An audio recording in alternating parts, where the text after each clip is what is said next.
अमरीकी डेडलाइन खत्म होने से पहले अमन की आखिरी कोशिश। सालिसों ने अमरीका और ईरान के दरमियान 1.5 माह की जंगबंदी के लिए जिद्दोजहद तेज कर दी। पाकिस्तान, तुर्की और मिस्र सरगर्म, फरीकैन से बातचीत। अमरीकी अखबार वॉल स्ट्रीट जर्नल के मुताबिक तीनों ममालिक जंग रोकने के लिए हर मुमकिन कोशिश में मसरूफ। अब तक कोई बड़ी पेशरफ ना हो सकी। ईरान ने आबनाए हुर्मुज खोलने का अमरीकी मुतालबा मुस्तरद कर दिया। नायब वज़ीर आज़म इसहाक डार का सऊदी हम मनसब से राब्ता। खिते की सूरत हाल पर बातचीत। कशीदगी में कमी पर जोर। ईरान की तवानाई तनसीबात पर हमलों के लिए दी गई अमरीकी डेडलाइन में 2 दिन से भी कम वक्त बाकी।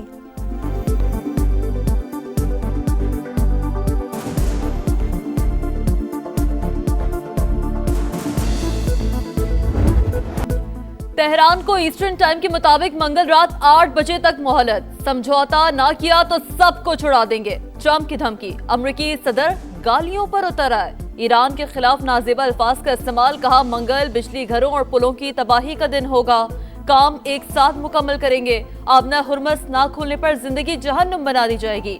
डील की उम्मीद भी जाहिर कर दी। ईरानी मुजाहिरीन और कुर्दों को हथियार फराहम करने का एतराफ। ईरान के तेल पर कब्जे का इंदिया। ट्रंप आज अहम प्रेस कॉन्फ्रेंस करेंगे। जिमी कार्टर ने जिल्लत उठाई। ट्रंप का भी वही हाल होगा। ईरानी सदर का धमकियों पर जवाब। मसूद पिज़ेश्कियान ने कहा, अल्लाह हमारे साथ है। अमेरिका ने ईरान से तारीख सीख ली लेकिन जोग्राफिया नहीं समझ सका। ईरान की गलती दोहराने पर आलमी तिजारत रोकने की वार्निंग। वजारत खारजा का इंफ्रास्ट्रक्चर को निशाना बनाने पर भरपूर जवाब का ऐलान। स्पीकर मोहम्मद बाकिर कालिबाफ बोले, ट्रंप के इक़दाम हर अमरीकी खानदान को दोज़ख में घसीट रहे हैं। वाशिंगटन खतरनाक खेल बंद करे।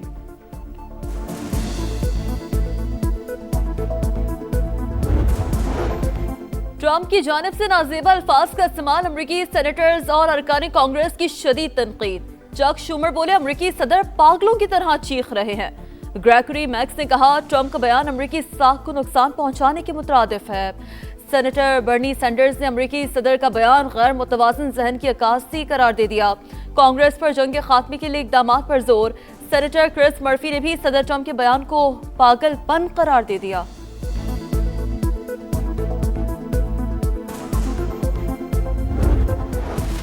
अमरीका और इसराइल ने सफाकियत की इंतहा कर दी। जनूबी तेहरान पर शदीद बमबारी। 6 बच्चों समेत 23 शहरी शहीद। कुम में 5 और साहिली शहर बंदरलंगा में 6 शहादतें, मुतादिद जख्मी। पासारा ने इनकलाब का जवाबी वार।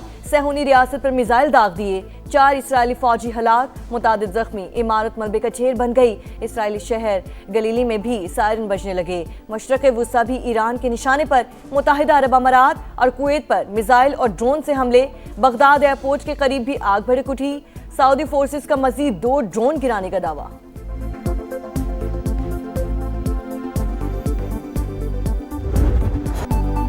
पायलट बचाओ मिशन अमेरिका को महंगा पड़ गया। एक हवाबाज बचाने के लिए 4 फौजी मरवा दिए। एक C-130 तैयारा, 2 ब्लैक हॉक हेलीकॉप्टर्स और कई ड्रोन्स भी मलियामेद। ट्रंप सरकार ने हजारों टन बारूद बरसाया। अमेरिकी पायलट को रेस्क्यू कर लिया गया। न्यूयॉर्क टाइम्स और BBC तहलका खेज ऑपरेशन की कहानी सामने ले आए। पायलट को बचाने के लिए सैकड़ों कमांडोज, कई दर्जन जंगी तैयारे और हेलीकॉप्टर्स मैदान में उतरे। ईरानी फौज को दूर रखने के लिए बेदरेक बमबारी। सड़कें तबाह कर दी। शदीद फायरिंग का तबादला। ऑपरेशन से पहले CIA जाली मालूमात फैलाती रही और पायलट मुसलसल भागता और छुपता रहा। ईरान ने 2 हेलीकॉप्टर्स मार गिराए तो फंस जाने वाले अमेरिकी कमांडोज को निकालने के लिए मजीद तैयारों को आना पड़ा। अमेरिकी फौज जाते जाते नाकारा होने वाले अपने ही तैयारों को खुद तबाह कर गई। मशरक़ वुस्ता में कशीदगी। आलमी मंडी में तेल की कीमतों में इजाफा जारी। अमरीकी तेल की कीमत 3% इजाफे से $114.51 फी बैरल हो गई। ब्रेंट ऑयल 2.28% इजाफे से $111.31 में ट्रेड। ईरान ने आबना हुर्मुज के रास्ते इराकी तेल की तरसील की इजाजत दे दी।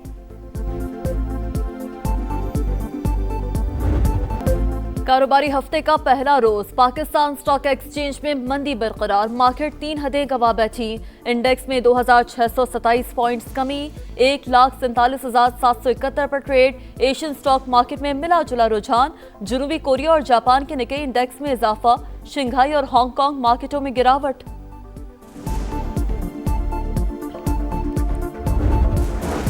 मुत्तहिदा अरब अमारात को $3.5 अरब कर्ज की वापसी। पाकिस्तान ने इंतजामात मुकम्मल कर लिए। $45 करोड़ रवा हफ्ते अदा किए जाएंगे। $2 अरब की वापसी 17 अप्रैल को शेड्यूल। 23 अप्रैल को मजीद $1 अरब का कर्ज लौटाया जाएगा।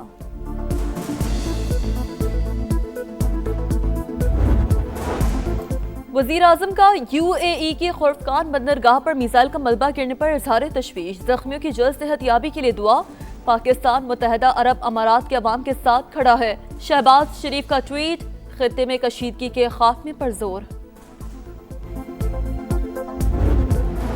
हुकूमत का मुश्किल हालात में अवाम को तनहा न छोड़ने का ऐलान। वजीर आजम की सदारत में इजलास। पेट्रोलियम मसनूआत के हवाले से सब्सिडी के निफाज का जायजा। पेट्रोल पर लेवी कम करके रिलीफ दिया गया। टोल टैक्स में सहमाही 25% इजाफा भी वापस ले लिया। किरायों में इजाफे और महंगाई की रोकथाम के लिए मुसाफिर बसों और लोडिंग गाड़ियों को सब्सिडी दी जा रही है। रकम की तकसीम में शफाफियत यकीनी बनाई जाएगी। शहबाज शरीफ का खिताब। कहा, बलोचिस्तान ने कौमी पैकेज के लिए तयशुदा रकम जमा करवा दी। उम्मीद है दीगर सूबे भी जल्द रकम देंगे। वजीर आला सरफराज बुगटी को खिराजी तहसीन।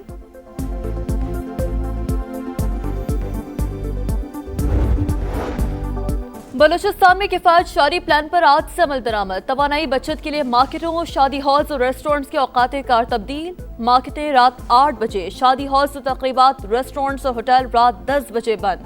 खैबर पख्तूनख्वा के डिविजनल हेडक्वार्टर्स में मार्केट्स रात 9 और दीगर अजला में 8 बजे बंद होंगी। रेस्टोरेंट्स, कैफे, शादी हॉल्स रात 10 बजे तक खोलने की इजाजत।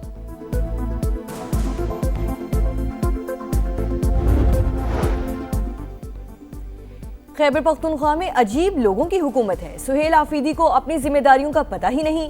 शोहदा के जनाजे में शिरकत न करने पर अवाम इन्हें बद्दुआएं दे रहे हैं। वजीर आजम के कोऑर्डिनेटर बराए इत्तलात इख्तियार वली खान की तनकीद। कहा, इनको इस्लामाबाद से ही फुर्सत नहीं, मुनशियात फरोशों की प्रमोशन ही इनका काम रह गया। अब गली कूचों में इनका मुकाबला किया जाएगा।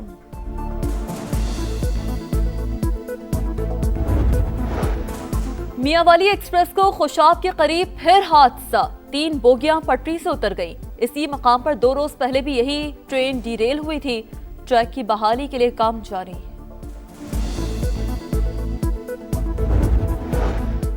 कराची के मुख्तलिफ इलाकों में बूंदाबांदी। मौसम खुशगवार, बारिशों का नया सिस्टम पाकिस्तान पहुंच गया। आज से बलोचिस्तान समेत मुख्तलिफ इलाकों में बादल बरसने की पेशगोई। कई मकामात पर अर्बन फ्लडिंग का खदशा। मुतालिका महकमे अलर्ट। जेफरी एपस्टन और भारतीय ताजिर अनिल अंबानी का गठजोड़ बेनकाब। अमरीकी अखबार न्यूयॉर्क टाइम्स मजीद सबूत सामने ले आया। रिपोर्ट के मुताबिक मुलाकात मई 2019 में हुई। एपस्टन ने खुद को व्हाइट हाउस का अंदरूनी मुशीर और अंबानी ने मोदी हुकूमत का राब्ता कार जाहिर किया। एपस्टन ने अमरीका में अहम तैनातियों से मुतालिक अनिल अंबानी को मालूमात फराहम की। भारत और इसराइल को करीब लाने में भी अहम किरदार अदा किया। हिंदुत्व नजरिया, मजमूम इंतखाबी अज़ाइम पर मबनी बीजेपी की नफरत अंगेज मुहिम बेनकाब। RSS की सरपरस्ती में मुसलमानों के खिलाफ जहरीला प्रोपेगेंडा जारी। हर मुसलमान को निशानदही करके निकाल दिया जाएगा। वजीर आला उत्तर प्रदेश योगी आदित्यनाथ की हरजसराई। आसाम में खिताब करते हुए कहा, उत्तर प्रदेश में कोई सड़क पर नमाज अदा नहीं कर सकता। किसी इबादत गाह से भी बुलंद आवाज की इजाजत नहीं होगी। माहिरीन के मुताबिक तकसीम को हवा देने बीजेपी का पुराना हथकंडा इंतखाबात से पहले फॉल्स फ्लैग ऑपरेशन और मुसलमान मुखालिफ मुहिम वतीरा बन चुकी। अफगान तालिबान रजीम की सरपरस्ती में बढ़ती हुई दहशतगर्दी खित्ते के अमन के लिए संगीन खतरा। इक़्तिदार पर काबिज टोला फितनल खवारिज समेत आलमी दहशतगर्द तंजीमों को साजगार माहौल फराहम कर रहा है। श्रीलंका गार्जियन ने सच बेनकाब कर दिया। जरीदे के मुताबिक अफगान सरजमीन से सरहद पर दहशतगर्दी जारी। फितनल खवारिज पाकिस्तान में हमलों में बराह रास्त मुलविस है। अलकायदा और दाइश भी अफगानिस्तान में मौजूद। माहिरीन के मुताबिक हट धर्मी पर मबनी पॉलिसियों के बायस अफगान तालिबान रजीम आलमी तन्हाई का शिकार है। PSL 11 पर सुल्तान्स की हुक्मरानी। क्वार्टर ग्लैडिएटर्स इवेंट में तीसरा मैच हार गई। मुल्तान ने 167 रन का हदफ 4 विकेटों पर हासिल कर लिया। स्टीव स्मिथ के 53 और शान मसूद के 46 रन। 3 विकेटें लेने पर Mohammad Nawaz player of the match करार। आज रावलपिंडीज और मुल्तान सुल्तान्स का टाकरा होगा।